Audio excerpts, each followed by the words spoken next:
The arrival. Commander Thane Reeves had been staring at the same scanner display for 6 hours straight. The night shift on Coalition Station Arcturus was usually the quietest time in the entire rotation. Most of the crew slept while a skeleton team monitored the deep space arrays that stretched across the Outer Rim territories. Thane liked it that way.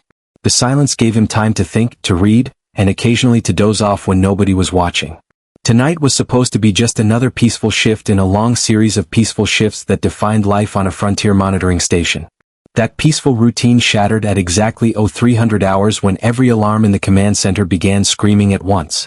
Thane jumped from his chair so fast that his coffee mug went flying across the room and shattered against the far wall.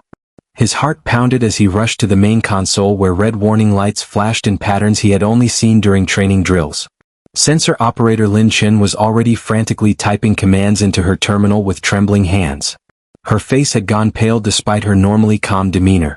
"Commander, we have a contact in Sector 94, Lin said, her voice tight with barely controlled panic. "The readings don't make any sense. I've run 3 diagnostics and the system keeps giving me the same impossible data." Thane leaned over her shoulder and felt his blood run cold. The display showed a single contact moving through space at a speed that violated every law of physics he had learned in 2 decades of military service. The velocity indicator flickered between impossible numbers before settling on a reading that made his stomach drop. 22% of light speed. In normal space. Without any jump drive signature. "That's not possible," Thane whispered. Even the fastest Coalition warships could barely reach 3% of light speed before their engines would overload and their hulls would begin tearing themselves apart from the stress. Whatever was out there was moving 7 times faster than anything in the known galaxy could manage. "Run a full spectrum analysis. Check for equipment malfunction." Lin's fingers flew across her controls. Minutes passed in tense silence, broken only by the soft beeping of various systems running their checks. Finally she looked up at Thane with eyes full of fear. "All equipment functioning normally, Commander. The contact is real. Mass estimates put it at approximately 250 meters in length. Energy signature is completely unknown. The computer cannot match it to anything in our database spanning 800 years of recorded spaceflight." Thane felt a cold weight settle in his chest. As a frontier commander he had dealt with smugglers, pirates, and occasional border skirmishes with independent colonies. But nothing in his experience had prepared him for this. An unknown vessel with impossible speed and unidentifiable technology was currently racing through Coalition space, heading directly toward the core systems where billions of citizens lived their daily lives unaware of what was approaching. "Wake the station, Commander," Thane ordered. "Send an emergency transmission to Coalition Defense Command on Centralis. Priority Alpha. Tell them we have a situation that requires immediate attention from the highest levels." While Lin worked on the communications, Thane studied the mysterious contact more closely. The vessel maintained a perfectly straight course with no deviation whatsoever. It did not slow down or speed up. It did not respond to any of the standard identification requests that the automated systems sent out every 30 seconds. Most disturbing of all, every attempt to get detailed scans of the ship's hull or internal structure came back empty. It was as if the vessel absorbed or deflected every sensor beam they sent toward it. Station Commander Voss arrived in the command center 15 minutes later, still fastening his uniform jacket. He was an older man with gray scales and tired eyes who had seen enough combat in his youth to recognize genuine danger when he saw it. He took one look at the display and his expression became grim. "How long until it reaches the core systems?" "At current speed, approximately 73 hours, sir," Thane replied. "But we have a more immediate problem. The vessel will pass within 300,000 kilometers of our station in about 40 minutes. Voss nodded slowly. "Deploy a probe for close-range observation. I want to know what we're dealing with. And get me a direct line to Admiral Zenth at Defense Command. She needs to see this data immediately." The probe launched smoothly from one of the station's external bays. It was a sophisticated piece of technology packed with every type of sensor that Coalition science had developed over centuries of space exploration. The small device accelerated toward the mysterious vessel and took up a position alongside it, matching the impossible speed through methods that pushed its engines to their absolute limits. For 3 minutes the probe transmitted a steady stream of data back to the station. The command center crew watched in silence as images of the unknown ship appeared on their screens. The vessel was like nothing any of them had ever seen before. Its hull was dark and smooth with no visible seams or hatches. There were no engine ports that they could detect. No weapon emplacements, no communications arrays. It looked more like a solid piece of carved stone than a functional spacecraft.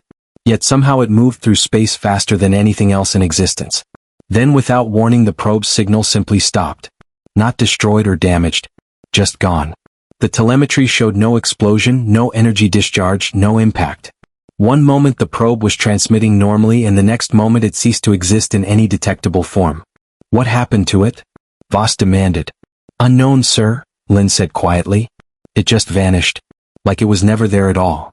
A heavy silence fell over the command center. Everyone present understood what this meant. Whatever was out there had technology so far beyond their own that it could make their equipment disappear without a trace. If that vessel decided to attack the station, they would have no defense whatsoever.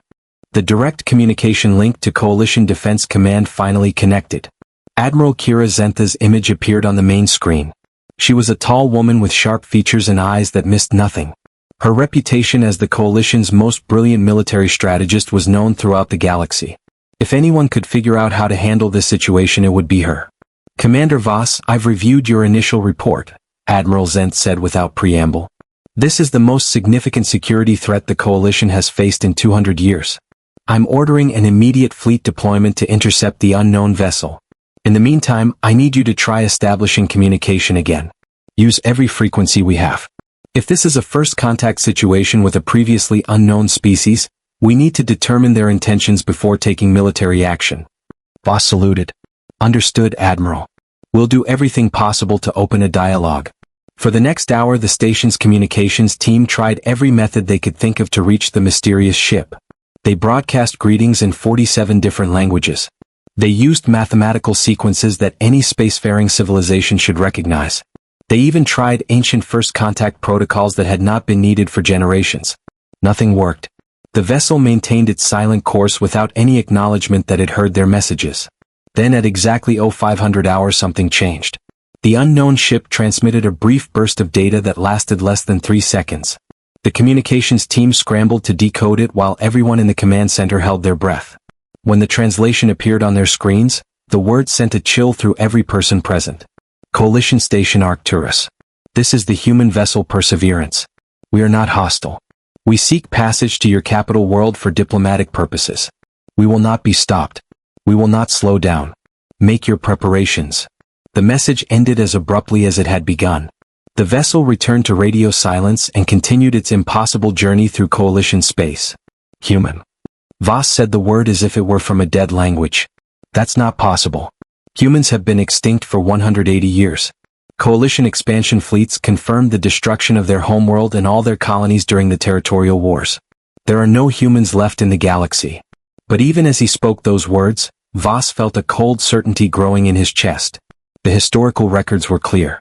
When the Coalition began its great expansion nearly 2 centuries ago, they had encountered a relatively young spacefaring species called humans.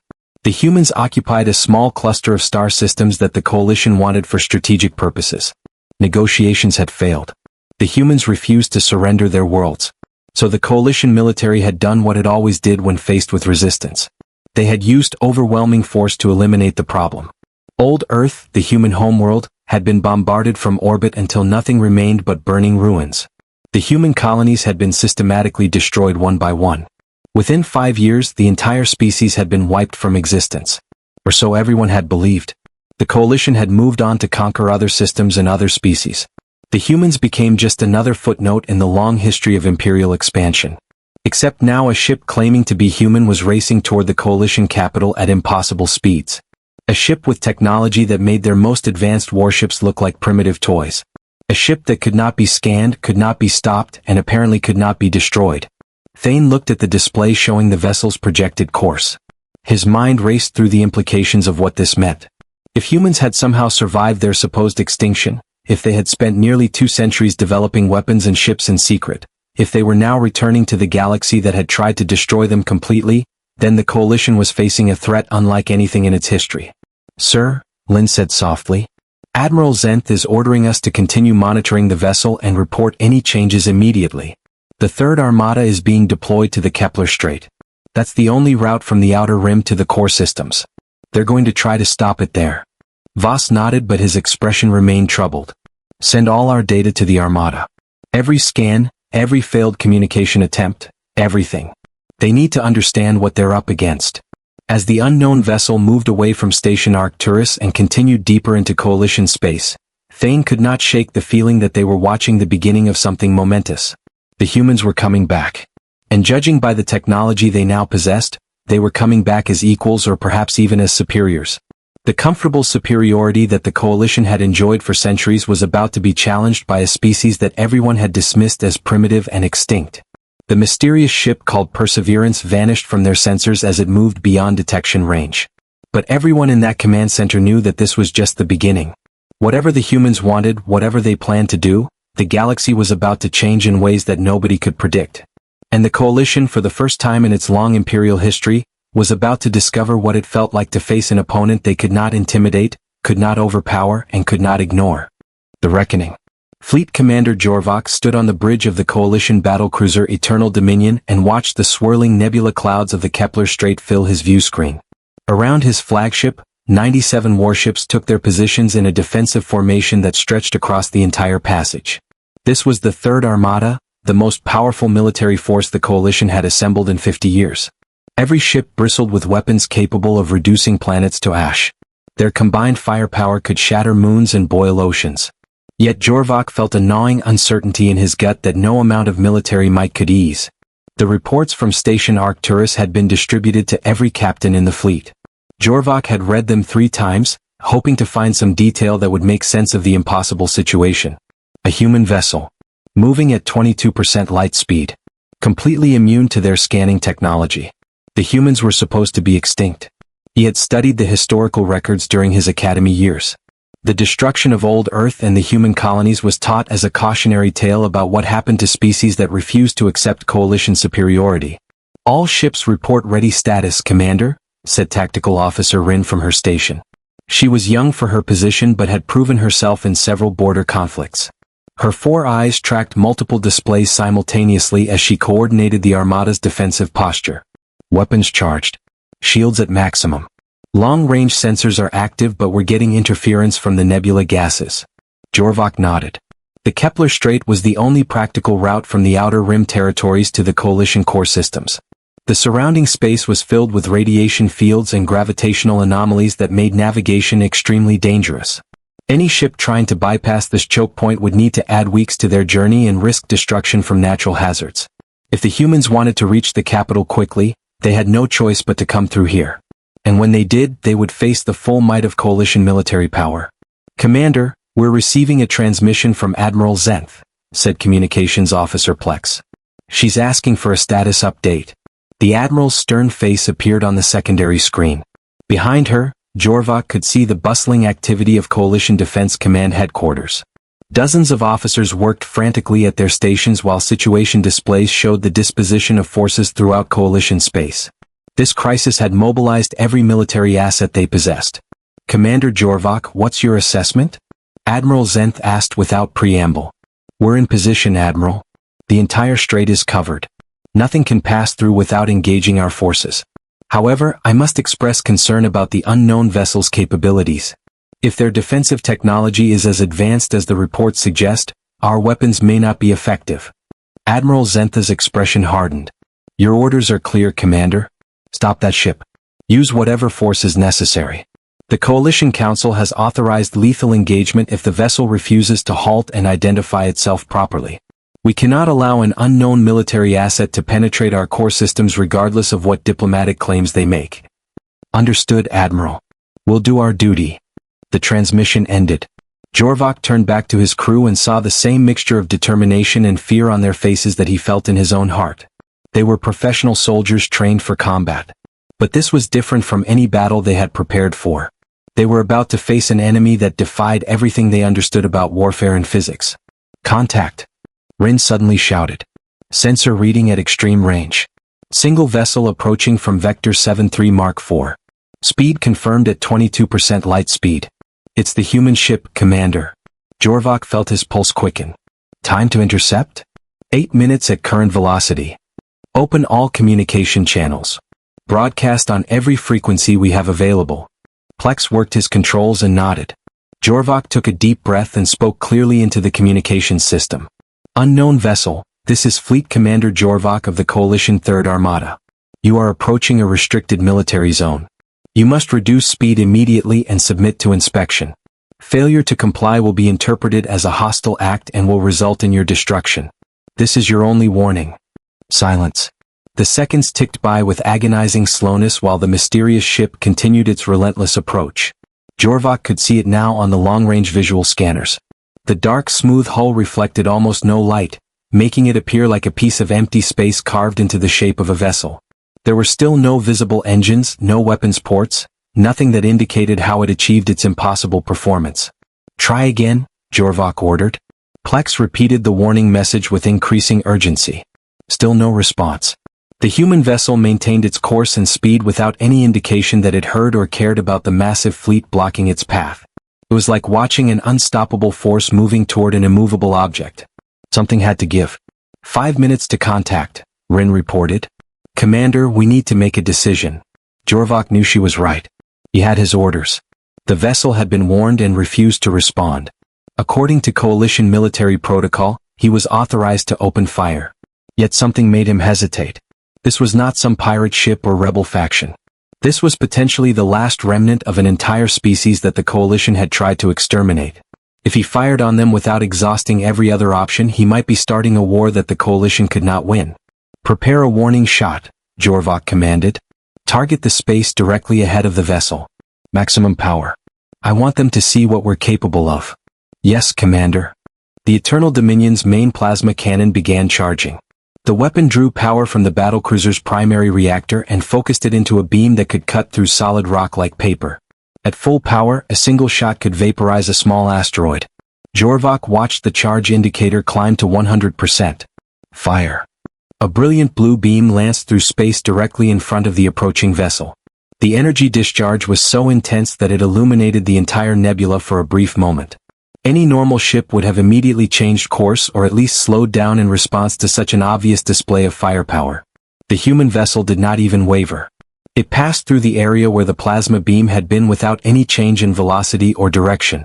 No effect, Commander, Rin said with disbelief in her voice. They didn't even acknowledge it.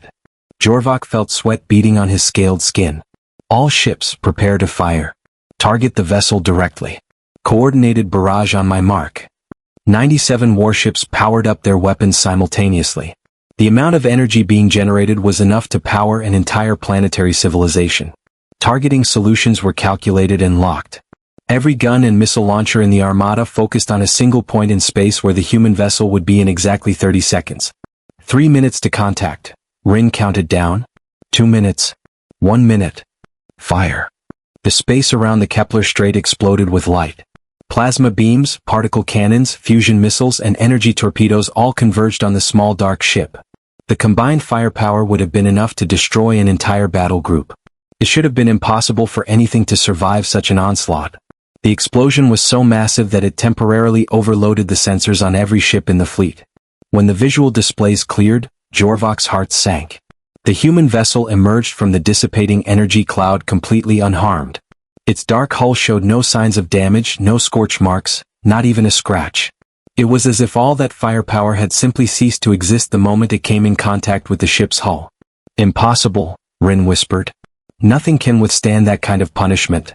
Then for the first time since this crisis began, the human vessel responded. A new voice filled the bridge of every ship in the Third Armada. It was a female voice, speaking perfect Coalition standard language but with an accent that sounded ancient and foreign. The tone was calm but carried an edge of barely contained anger. Fleet Commander Jorvok of the Coalition Third Armada. This is Captain Sarah Chin of the human expeditionary vessel Perseverance. You have fired upon a diplomatic mission. You have attempted to murder ambassadors seeking peaceful contact. These actions will be recorded and presented as evidence of Coalition aggression. Stand down immediately or face consequences you cannot imagine. A holographic image suddenly appeared on Jorvok's main view screen without any authorization from his communications system. The human technology had simply overridden their security protocols and inserted itself directly into their systems. The image showed a woman who appeared to be in her mid-40s with dark hair tied back and eyes that burned with fierce intelligence. She wore a uniform that Jorvok did not recognize but clearly indicated military rank and authority. "You're human," Jorvok said, barely able to process what he was seeing. "But that's impossible. Your species was destroyed 180 years ago. Destroyed? Captain Chen's expression grew cold. Is that what you tell yourselves? Is that how you justify the murder of 12 billion people? Old Earth burned, Commander. Your ships turned our homeworld into a graveyard. But humans are not so easy to kill. Some of us survived in hidden colonies. Deep space stations that your forces never found. Mining outposts and systems you considered worthless. We watched from the shadows as the coalition celebrated its victory over our species. Jorvok felt his mind reeling. If you survived, why wait until now to reveal yourselves? Why remain hidden for nearly 2 centuries? Because we were weak, Sarah said simply. Your weapons had devastated us. Your fleets outnumbered us 1,000 to 1. If we had revealed ourselves then, you would have finished what you started. So we hid. We built. We learned. We dedicated every resource to a single goal, developing technology that would ensure you could never threaten us again. And now we're ready. What do you want? Jorvok asked. Justice. Recognition. Restitution for the crimes committed against humanity. We're traveling to your capital world to present evidence of what the coalition did to us. War crimes that were covered up and buried in classified archives. The destruction of old Earth was not a military necessity. It was genocide. Premeditated and systematic. And the galaxy deserves to know the truth. Admiral Zentha's face appeared on a side screen. She had been monitoring the entire exchange. Captain Chin, if humanity has legitimate grievances, there are proper diplomatic channels to address them.